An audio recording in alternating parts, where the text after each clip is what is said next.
할렐루야. 하나님의 은혜가 우리 성도님들과 함께 하시기를 주님의 이름으로 축복합니다. 명절 잘 보내고 계시죠? 주일보다 살이 조금씩 더 찌신 것 같아요. 저도 볼살이 좀 찐 것 같은데, 하나님 주시는 평안과 은혜가 우리 만숙의 모든 가정 가운데 충만하게 함께 하시기를 축원합니다. 우리는 신앙생활을 하면서 이런 질문 앞에 자주 서게 됩니다. 나는 과연 주님을 위해서 무엇을 할 수 있을까? 이 질문은 단순한 고민이 아닙니다. 우리가 믿음 생활을 하고 말씀을 읽고 찬양을 하고 더 예배의 자리로 깊숙하게 나아갈수록 더 많이 하게 되는 질문 중에 하나입니다. 나는 주님께 무엇을 드리고 있는가? 나는 주님을 위해 살고 있는가? 나는 정말 주님을 사랑하는가? 우리는 교회 안에서 헌신적인 성도님들을 참 많이 보게 됩니다. 새벽 예배마다 나와서 기도하시는 분들, 또 묵묵히 교회를 청소하시거나 이름 없이 봉사하시는 분들, 물질로, 시간으로, 그리고 재능으로 헌신하시는 분들, 그 모습을 보며 우리가 은혜를 받기도 하지만 동시에 우리의 삶과 마음이 작아질 때가 있다는 겁니다. 나는 저렇게 하지 못하는데, 나는 형편도 넉넉하지 않은데, 나는 건강도 예전 같지 않은데, 나는 특별한 은사도 없는데, 그러다 보면 우리 안에 조용히 자리 잡는 생각이 있습니다. 나는 하나님께 드릴 것이 별로 없구나. 그러나 오늘 말씀은 분명히 이렇게 고백을 합니다. 고린도후서 8장 12절에 할 마음만 있는 대로 받으실 터이요 없는 것은 받지 아니하시리라. 이 말씀은 하나님의 마음을 그대로 보여주십니다. 하나님은 없는 것을 요구하지 않으신다는 것입니다. 하나님은 비교하지 않으시며 하나님은 우리를 향해서 평가표를 들고 계시지 않으신다는 겁니다. 믿으십니까? 우리에게 하나님은 이렇게 물으십니다. 내가 가진 것은 무엇이냐? 내가 할 수 있는 것은 무엇이냐? 그렇게 하나님이 우리에게 원하시는 것은 우리가 많이 갖고 있느냐 적게 갖고 있느냐가 아니라, 우리가 크냐 작으냐가 아니라 우리에게 하나님을 향한 진정한 마음이 있느냐를 보신다는 것입니다. 우리 성도님들 혹시 짝사랑을 해보신 적 있으십니까? 없으신가요? 젊으실 때 짝사랑 한 번쯤은 다 해보셨을 거예요. 짝사랑을 하면은 사람이 이렇게 변한다고 합니다. 그 사람을 너무나 사랑해서 그 사람의 관심을 받고 싶어서, 그 사람의 사랑을 받고 싶어서 계산도 하지 않고요, 손익을 따지지 않는다고 합니다. 이처럼 이 사랑은 남는 것을 드리지 않는다는 것입니다. 가장 소중한 것을 드리는 것, 그것이 바로 사랑이라는 것입니다. 오늘 우리가 함께 읽어본 마가복음 14장의 장면은 매우 엄숙한 시간입니다. 예수님께서는 이미 여러 차례 자신의 죽음을 예고하셨습니다. 대제사장들과 서기관들은 예수님을 죽일 방법을 찾고 있었습니다. 제자들은 여전히 그 예수님의 죽음에 대한 메시지를 이해하지 못하고 있었습니다. 그리고 십자가가 가까워지고 있는 이 긴박한 시간 속에서 예수님은 베다니 나병 환자 시몬의 집에 계심을 볼 수가 있었습니다. 어쩌면 예수님은 잠시 쉬는 자리에 계셨을지 모릅니다. 어쩌면 제자들과 마지막 교제를 나누는 시간이었을지도 모릅니다. 그때 누가 들어옵니까? 한 여인이 들어옵니다. 아무 말도 하지 않습니다. 자기가 누구인지 소개하지도 않습니다. 설명하지도 않습니다. 그녀의 손에는 무언가가 한 가지 들려 있었습니다. 무엇이었죠? 값비싼 향유 옥합이 있었습니다. 당시 노동자 1년치의 품삯에 해당하는 값의 물건이었습니다. 그녀에게는 가장 귀한 것, 어쩌면 평생을 모은 재산일지도 모릅니다. 그런데 성경은 이렇게 기록합니다. 옥합을 깨트려 예수의 머리에 부었다. 그 소중한 것을 귀하게 조심하게 열지도 않았습니다. 조금씩 붓지도 않았습니다. 남겨둔 것도 아닙니다. 어떻게 했다고요? 깨뜨렸다고 기록됩니다.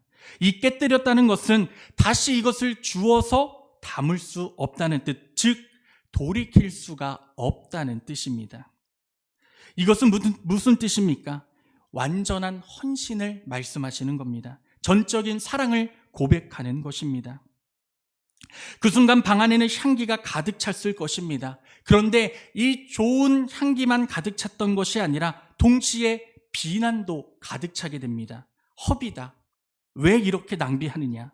사람들은 이 순전한 나드 향유의 값을 계산했습니다. 그리고 효율을 따졌습니다. 합리성을 이야기했다는 겁니다. 그러나 예수님은 이 모습에 대해 전혀 다른 말씀을 하십니다. 그는 내게 좋은 일을 하였느니라. 그리고 이 모습의 행동을 이렇게 평가하십니다. 그는 자기의 힘을 다하였도다.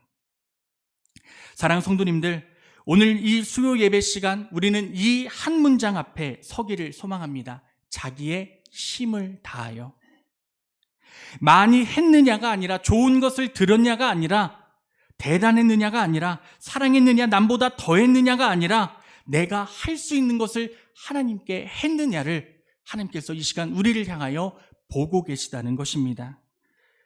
이 시간 우리가 주님을 향하여 할 수 있는 것들을 다시 한 번 더 되새기시는 시간이 되기를 바랍니다. 우리의 인생을 최선을 다하여 하나님께 모든 것들여 오직 하나님만을 예배하고 하나님만을 찬양할 수 있는 은혜가 우리 가운데 넘치기를 주님의 이름으로 축복합니다. 우리 14장 8절 말씀을 다시 한 번 더 읽어보겠습니다. 14장 8절 말씀입니다.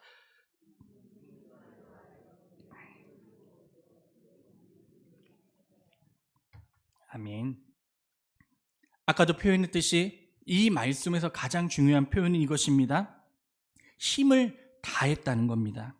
다른 표현으로는 자기의 힘을 다하여입니다. 예수님은 이 여인이 얼마나 많은 일을 했는지 말씀하지 않으셨습니다. 그리고 예수님은 이 여인이 어떠한 위대한 업적을 남겼는지 말씀하지 않으셨습니다. 오직 한 가지, 그녀가 자기의 힘을 다하였다는 사실을 보셨습니다.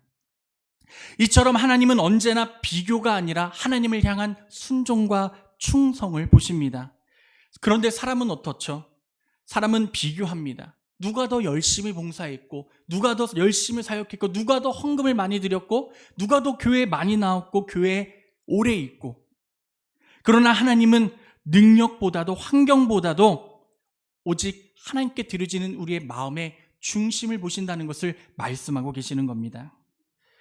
제가 찬양팀 사역을 몇 년째 해왔는지 한번 찾아보니까 17년째 해오고 있더라고요. 처음에는 그저 노래가 좋아서, 찬양하는 것이 좋아서 사역을 시작했습니다. 그러나 시간이 지나면서 한 가지 딜레마에 빠지게 되었습니다. 신앙이 중요할까? 실력이 중요할까? 어느 날 이런 생각이 들었습니다. 예배를 잘 인도하려면 나도 더 실력이 있어야 되지 않을까? 음정도 정확해야 하고 박자도 잘 맞추고 더 멋지고 좋은 세션을 준비해서 하나님께 찬양하면 하나님이 더 기뻐하지 않으실까라는 이러한 고민을 학교생활 중에 한 적이 있습니다. 그래서 함께 찬양하는 친구들을 미리 전날에 모아서 5시간 정도 6곡을 갖고 연습을 했던 기억이 있어요. 애들이 막 힘들어가지고 못하겠습니다 해도, 야 그래도 우리 하나님께 찬양하는 건데 더 멋진 음악을 한번 드려보자 해가지고, 애들이 전공자가 아니에요. 신학생들이잖아요. 근데 전공자가 할 수 있는 코드와 세션을 가져와서 못하면 막 들어봐라 해봐라 하고서 5시간을 연습했던 적이 있습니다. 그래서 기술적으로는 저도 마음에 이렇게 찬양하면 하나님이 더 기뻐하시겠지, 완벽하겠지라는 생각을 해서 그 다음날 이제 목요 예배 찬양을 하나님께 드렸습니다. 그런데 그렇게 열심히 연습했음에도 불구하고 틀렸을까요? 안 틀렸을까요? 애들이? 그럼요, 틀리죠.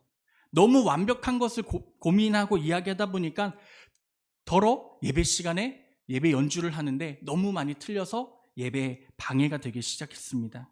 그리고 예배가 끝난 후 우리 찬양팀 대원들과 함께 모여서 이런 고민을 했습니다. 오늘 나는 누구를 위해 찬양했지? 그 질문이 제 마음을 찌르더라고요. 반대로 몸이 정말 아파서 연습도 다 충분히 하지 못했던 어느 날이 있었습니다.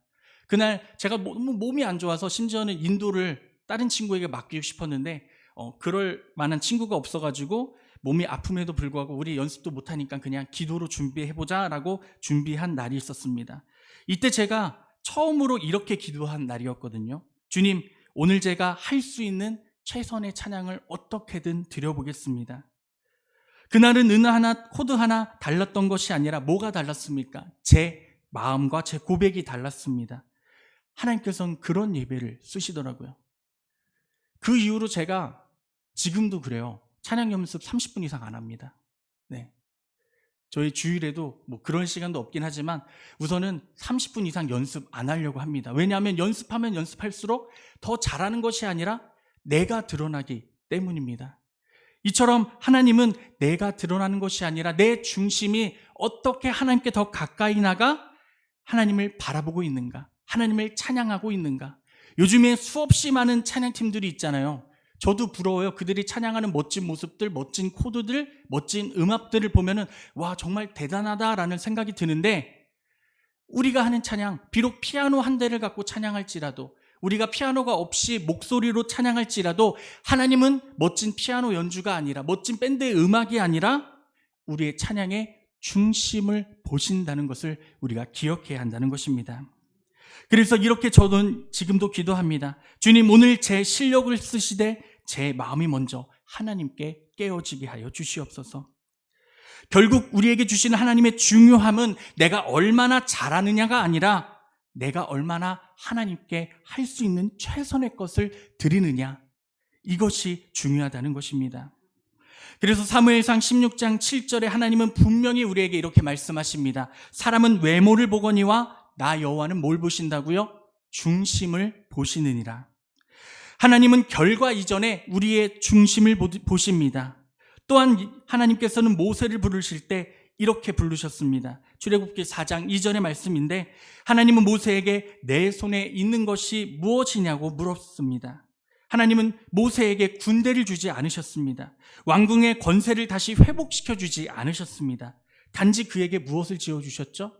그쵸, 지팡이를 지어주셨습니다. 그 평범한 지팡이가 무슨 일을 행합니까?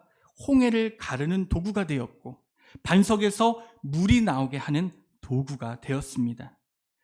하나님은 없는 것을 요구하지 않으시고 있는 것을 사용하신다는 것을 꼭 기억하시길 바랍니다. 다윗도 마찬가지죠. 사무엘상 17장에서 다윗은 골리앗 앞에 섰을 때 사울의 갑옷을 입어보았지만 맞지가 않았습니다. 그는 그것을 벗어버리고 자기가 익숙한 물맷돌 5개를 들었습니다. 세상은 그것을 작다고 보았지만, 아니 그 작은 돌로 어떻게 저 큰 거인 같은 골리앗을 이기겠느냐라고 의심했지만, 하나님은 그것을 사용하셔서 다윗이 승리하게 하셨다는 겁니다. 여기서 할 수 있는 것, 중요한 것은 크기가 아니라 순종이었습니다. 오늘 본문의 여인도 그렇습니다. 그녀는 설교자가 아니었습니다. 병을 고치는 사역자도 아니었습니다. 그러나 그녀에게는 무엇이 있었습니까? 그녀가 갖고 있었던 향유 옥합이 있었습니다. 그것은 그녀가 가진 가장 귀한 것이었습니다. 그리고 그녀는 그것을 드렸습니다. 누구에게요? 예수님께요. 그리고 예수님은 그것을 좋은 일이다라고 말씀하십니다. 우리 성도님들, 우리는 착각하는 것이 있습니다. 우리는 언젠가 더 준비되면 하겠다라고 생각합니다. 시간이 더 넉넉해지면 기도하겠다고 고백합니다.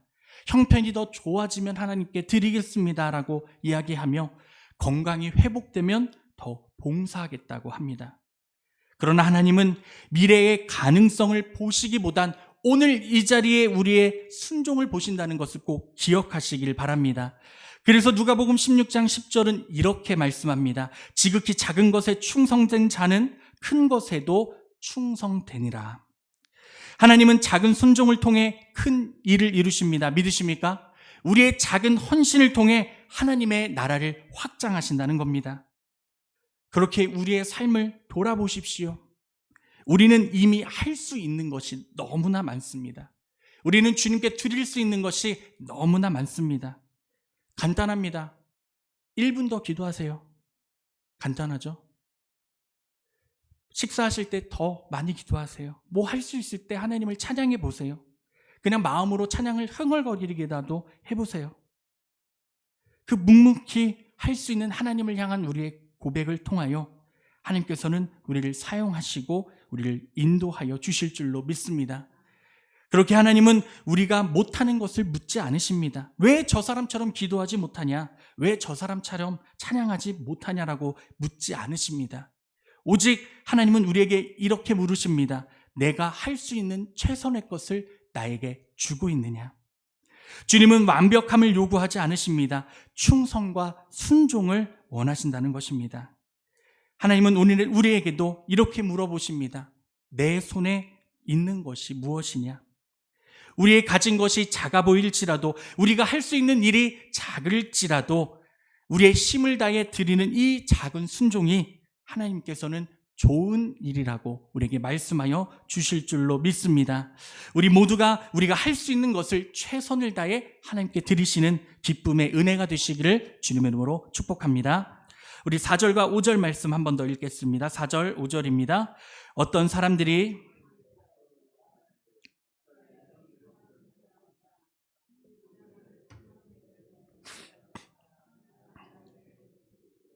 하며 그 여자를 책망하는지라. 아멘. 이 여인이 하나님께 최선의 것을 드렸습니다.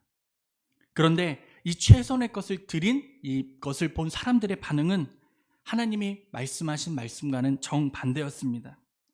이 어떤 사람들이 화를 내어 서로 말하되 왜 이 향유를 허비하는가? 이 향유를 300데나리온 이상에 팔아 가난한 자들에게 줄 수 있겠다 하며 그 여자를 책망합니다. 그들은 분을 냈습니다. 그리고 이 행동을 허비라고 말합니다. 여기서 허비라는 말은 쓸데없이 낭비했다는 뜻입니다. 그들의 눈에는 이 여인의 행동이 비합리적이었고 감정적인 행동이었고 쓸모없는 행동으로 보였다는 겁니다. 이들이 생각한 세상적인 계산은 틀린 것이 아니었습니다. 우리는 삶에서 분별해야 하고 지혜롭게 살아가야 됩니다. 그러나 문제는 사랑이 없는 계산이라는 겁니다. 고린도전서 13장 1절에서는 바울은 이렇게 말합니다. 내가 사람의 방언과 천사의 말을 할지라도 사랑이 없으면 소리나는 구리와 울리는 꽹과리가 되고, 아무리 옳은 행동과 옳은 말이라도 사랑이 없으면 공허한 소리라고 말하는 겁니다. 이 자리에 있던 이 사람들은 이 모습을 보고 금액을 계산했습니다. 이 300데나리온이면 당시 노동자의 1년치 품삯이었습니다. 그 돈이면 가난한 자를 도울 수 있었을 것입니다. 그러나 그들은 예수님의 가치를 계산하지 못했습니다. 사랑은 대상의 가치를 납니다. 혹시 사랑을 값으로 계산할 수 있으십니까? 얼마 정도 될까요? 저를 사랑하시면 얼마까지 주실 수 있으세요? 계산할 수 없으시잖아요. 그렇죠? 그렇게 사랑은 값으로 따지지 않는다는 겁니다. 그렇게 이 여인은 예수님을 너무나 사랑했기 때문에, 예수님을 죽기까지 사랑했기 때문에 계산하지 않았습니다. 조금 붙지도 않았습니다. 그것을 남겨두지도 않았습니다. 성경은 옷값을 깨뜨려라고 기록합니다. 이것은 다시 담을 수 없다는 뜻, 돌이킬 수 없다는 뜻입니다. 이것이 사랑의 모습입니다. 만약에 우리의 손에 1억짜리 금덩이가 있다고 생각해 보십시오. 내가 정말 사랑하는 사람에게 줘야 할 때 잘라준다고 생각해 보세요. 예수님이 우리 눈앞에 있어요. 금덩이 드리시겠습니까? 안 드리시겠습니까? 고민을 하셔요? 고민하시면 안 됩니다. 세상의 그 어떤 가치보다 예수님의 사랑이 크심을 고백하시기를 바랍니다. 그렇기 때문에 이 여인의 사랑의 모습은 여지를 남겨두지 않았습니다.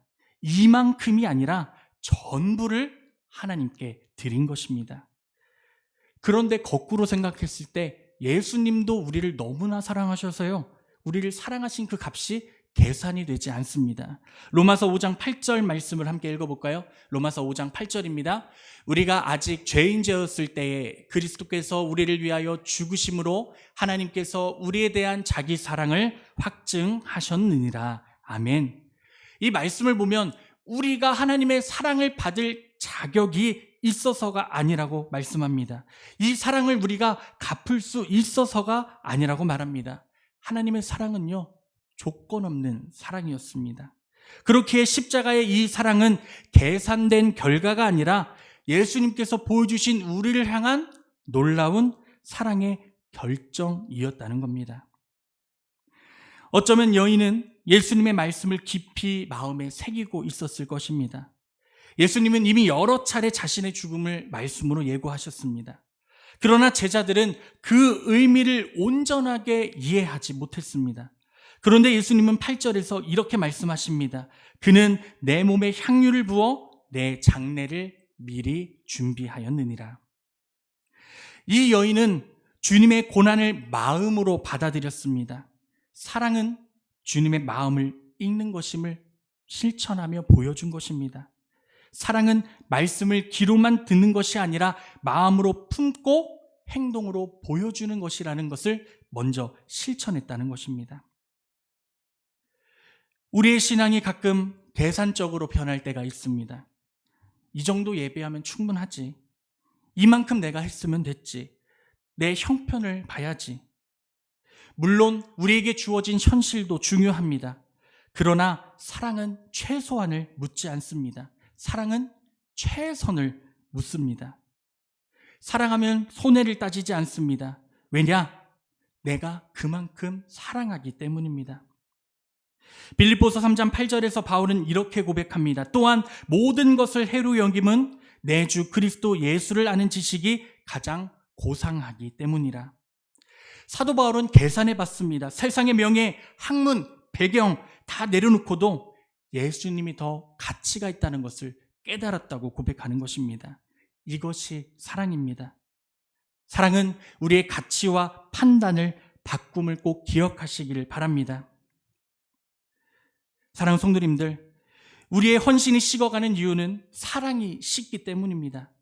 요한계시록 2장 4절에서 에베소 교회를 향해 이렇게 말씀하셨습니다. 처음 사랑을 버렸다.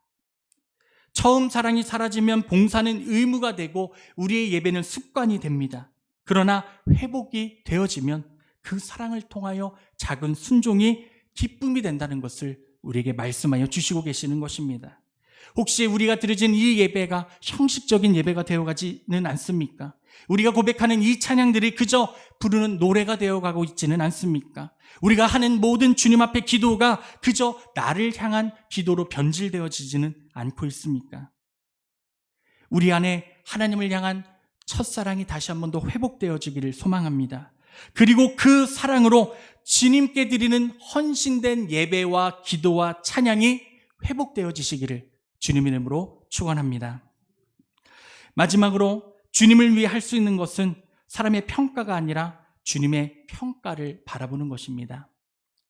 우리가 교회에 봉사를 할 때, 아니 세상 일을 할 때도 누군가의 평가를 받거나 누군가의 인정을 받는 것을 참 사람들은 좋아합니다.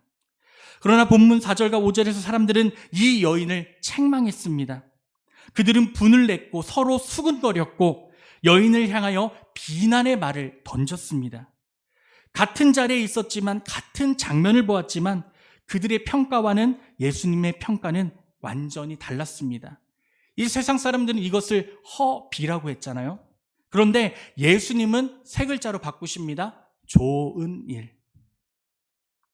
이 차이는 어디에서 나오는 것일까요? 기준의 차이입니다. 사람은 눈에 보이는 것을 기준으로 삼습니다. 효율과 결과를 기준으로 삼습니다. 그러나 예수님은 중심과 사랑을 기준으로 삼으시고 이 여인에게 말씀하고 계시는 겁니다. 그래서 갈라디아서 1장 10절에 바울은 이렇게 고백합니다. 이제 내가 사람들에게 좋게 하랴 하나님께 좋게 하랴. 누구를 위해 살아가십니까? 저를 보시죠. 화면을 보지 마시고 다시 여쭤볼까요? 우리 성도님들은 누구를 위해 살아가십니까? 하나님의 나라를 위해, 하나님을 위해 살아가시잖아요. 그런데 우리가 누군가의 평가를 의식하며 살아갈 때에 사람의 박수를 의식하게 되면 계산하게 되고 사람의 시선을 의식하게 되면 타협하게 됩니다. 그러나 하나님의 평가를 의식하게 되면 어떻게 되는지 아세요? 담대해집니다.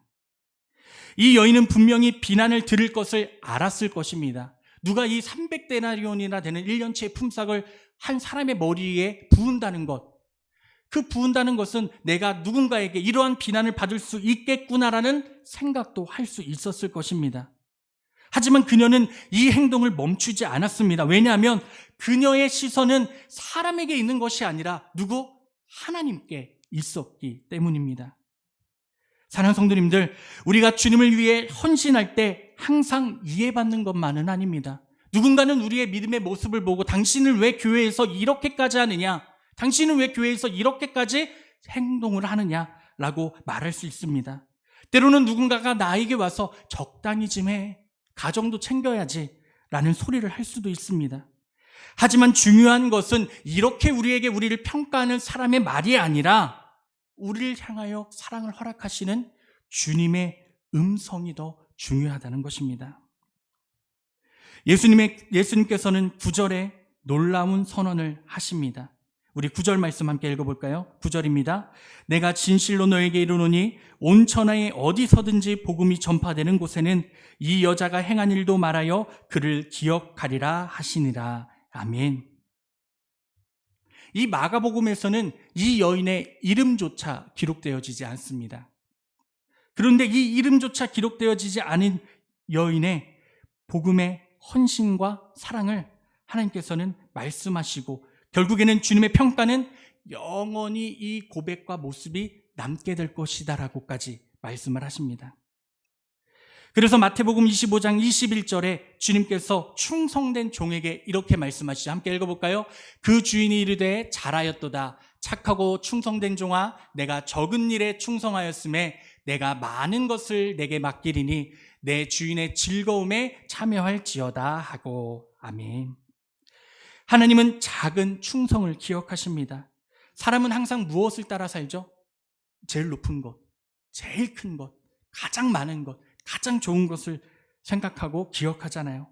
하지만 하나님은 중심의 충성을 기억하신다는 것을 고백하시기 바랍니다. 그래서 히브리서 6장 10절은 이렇게 말씀합니다. 하나님은 불의하지 아니하사 너희 행위와 그의 이름을 위하여 나타낸 사랑으로 이미 성도를 섬긴 것과 이제도 섬기고 있는 것을 잊어버리지 아니하시니라. 아멘. 어떻게 하신다고요? 하나님을 향한 이 섬김을 절대 잊어버리지 않으신다고 말씀합니다. 사람은 우리의 행동을 잊어버릴지 몰라도 하나님은 기억하십니다. 믿으십니까? 오늘의 우리의 눈물의 기도, 아무도 모르게 드린 순종, 이름 없이 한 봉사를 하나님께서는 끝까지 기억하신다는 겁니다. 하지만 우리는 때로 결과를 보며 낙심합니다. 내가 이렇게 기도했는데, 이렇게 예배했는데 달라진 게 없네.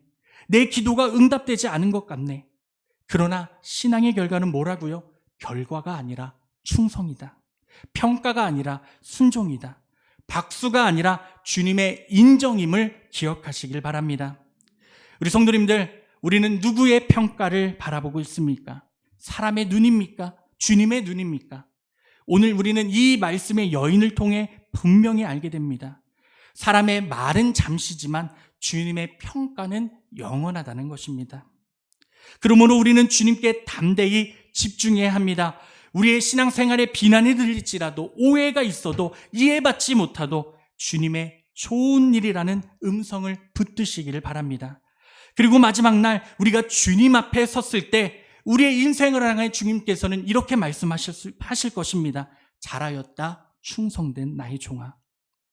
그 놀라운 소중한 음성을 기대하며 기도하며 모두가 사람들이 우리를 평가할 때에도 흔들리지 않고 주님의 말씀을 바라보며 우리의 힘을 다해 헌신하는 삶을 사시는 우리 믿음의 성도님들 되시기를 주님의 이름으로 축원합니다. 말씀을 정리합니다. 오늘 우리는 마가복음 14장 한 여인을 통하여 중요한 질문 앞에 서게 되었습니다. 주님을 위해 내가 할 수 있는 것은 무엇인가? 이 여인은 대단한 인물이 아니었습니다. 요한복음에는 나사로의 누이 마리아라고 기록되어 있지만 마가복음에서는 그녀의 이름도 기록되지 않았습니다. 직분도 업적도 없습니다. 그러나 그녀에게는 한 가지가 있었습니다. 무엇입니까? 주님을 향한 최선을 다한 사랑이었습니다.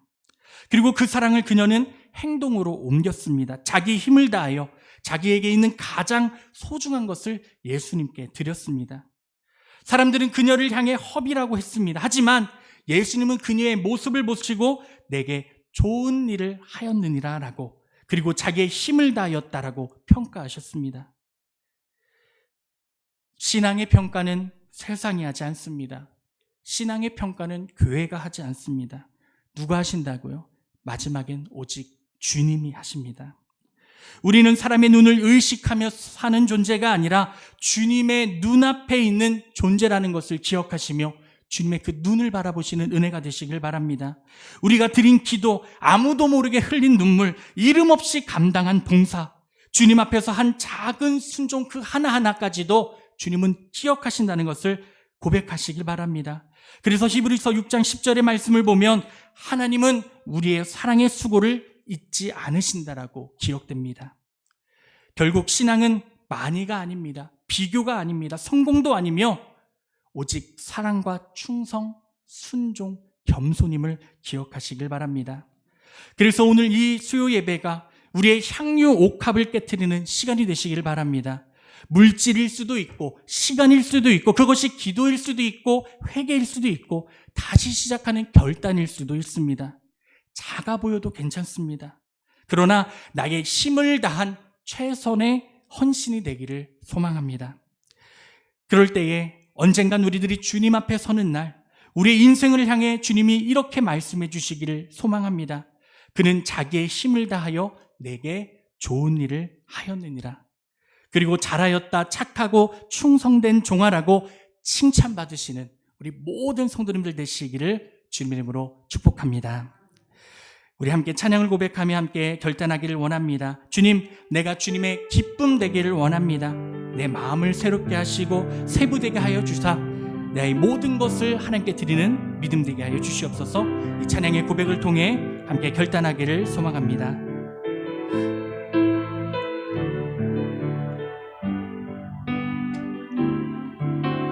나 주님의 기쁨 되길 원하네. 내 마음을 새롭게 하소서. 새 부대가 되게 하여 주사 주님의 빛 비추게 하소서. 우리 한 번 더 고백합니다. 나 주님의 기쁨 되길 원하네. 나 주님의 기쁨 되길 원하네. 내 마음을 새롭게 하소서. 아멘.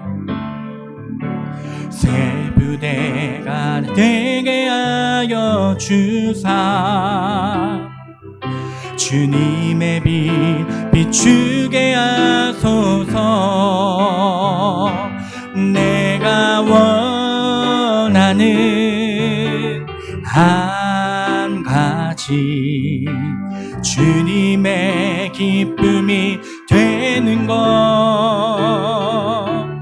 내가 원하는 한 가지 주님의 기쁨이 되는 것. 한 번 더 고백합니다. 겸손히 내 마음 드립니다.